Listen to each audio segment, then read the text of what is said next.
Fraksi PKS dorong Pemprov DKI Jakarta jual saham pabrik bir, yakin mau kehilangan cuan. Ditulis oleh Papa Dimas dari laman steward.com. Si Anies juga ngebahayain rakyat juga. Loh, emang iya? Oh iya, orang si Anies juga punya saham di angker bir dan udah cuan. Ya, Pemprov DKI itu.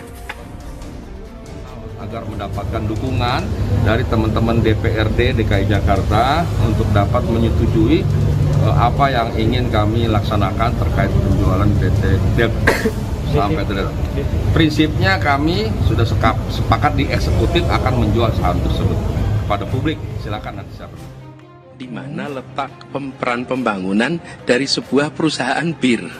Di mana letak peran pembangunannya? Karena itu kita mau koreksi. Yang kedua, nilai saham yang ada di situ.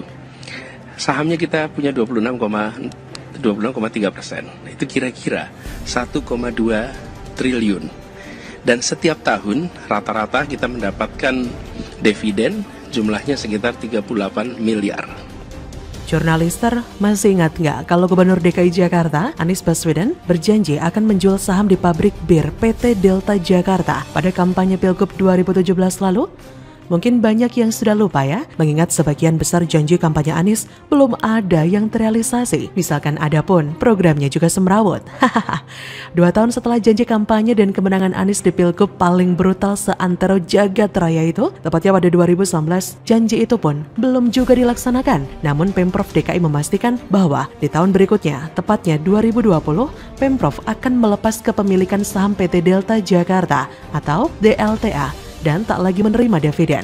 Hal ini terungkap dalam rapat pembahasan kebijakan umum KUA dan prioritas anggaran sementara PPAS antara Komisi C DPRD DKI Jakarta dan BPBUMD Agustus 2019 silam. Pemprov DKI Jakarta memiliki persentase saham DLTA mencapai 26,25%. Dalam pembahasan tersebut, DLTA yang telah menyumbang pendapatan 54,6 miliar rupiah pada 2018 dan 100,4 miliar pada 2019 tak lagi diikutsertakan pada proyeksi dividen 2020. Tahun ini Pak, pembangunan 5%, nah itu dengan Bapak DPR kita menyetujui penjualan saham. Ya kita coba terus, kita berniat melakukan itu. Kita laporkan pada rakyat Jakarta bahwa wakil-wakil Anda ingin tetap memiliki saham bir, biar nanti warganya juga yang ikut menyampaikan aspirasi.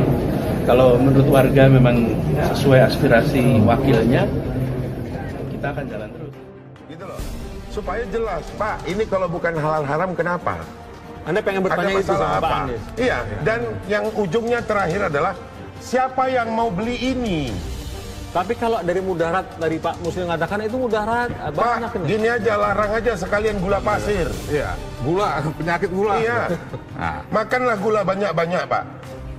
Oke. Terus, ini yang paling keren.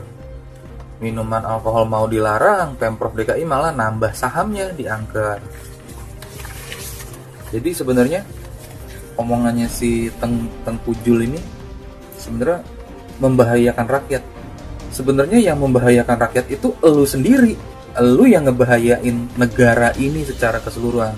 Karena setiap kali cuitan lu, setiap kali lu ngebacot, setiap kali lu ngeluarin statement, nggak pernah ada yang beres. Dan selalu ujung-ujungnya itu nyalain Jokowi, ngefitnah Jokowi.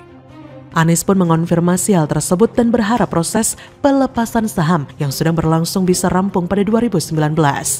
Dia berkata, yang dibutuhkan warga Jakarta adalah air bersih, bukan air beralkohol. Itu yang dibutuhkan warga Jakarta.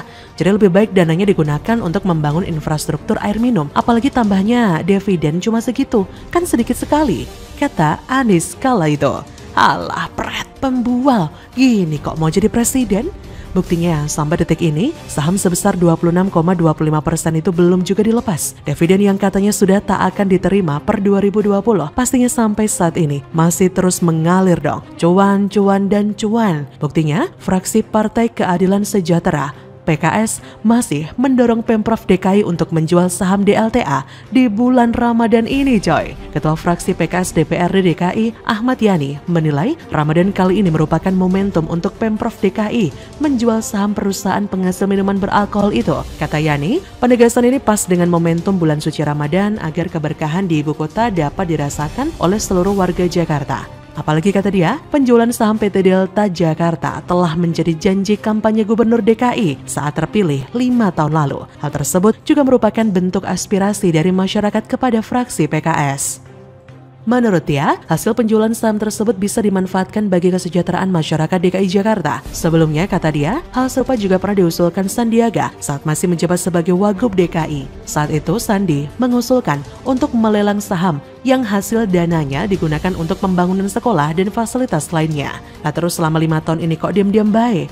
Kemana suara PKS dan fraksi yang lain? Apakah patut diduga ikut menikmati dividen berbalut makan malam? Who knows? Dan sepertinya Pemprov DKI melalui Wagubnya Ahmad Riza Patria ngeles kayak bajai, ya seperti biasanya. Pada awal 2021, Wakil Gubernur DKI mengatakan Pemprov DKI kembali mengajukan penjualan saham kepemilikan ke DPRD DKI setelah tak mendapat respon pada tahun-tahun sebelumnya. Riza mengatakan pada prinsipnya Pemprov DKI akan terus mengupayakan kepemilikan saham PT Delta untuk dijual. Jajaran eksekutif di Pemprov DKI setuju jika seluruh saham dijual dan digunakan untuk kebutuhan lainnya. Eksekutif mengatakan bahwa penjualan saham ini harus melalui proses persetujuan legislatif yang tak direspon bertahun-tahun. Sementara, legislatif mendorong eksekutif untuk menjual saham di pabrik bir itu. Saling lempar terus dong sampai masa jabatan gubernur hampir finish dan dividen akan terus mengalir. Ada yang bisa bantu jawab dengan kesimpang siuran ini? Kalau tanya Anies Baswedan, saya nggak yakin dia mau dan mampu menjawabnya. Begitulah kura-kura, bagaimana menurut Anda?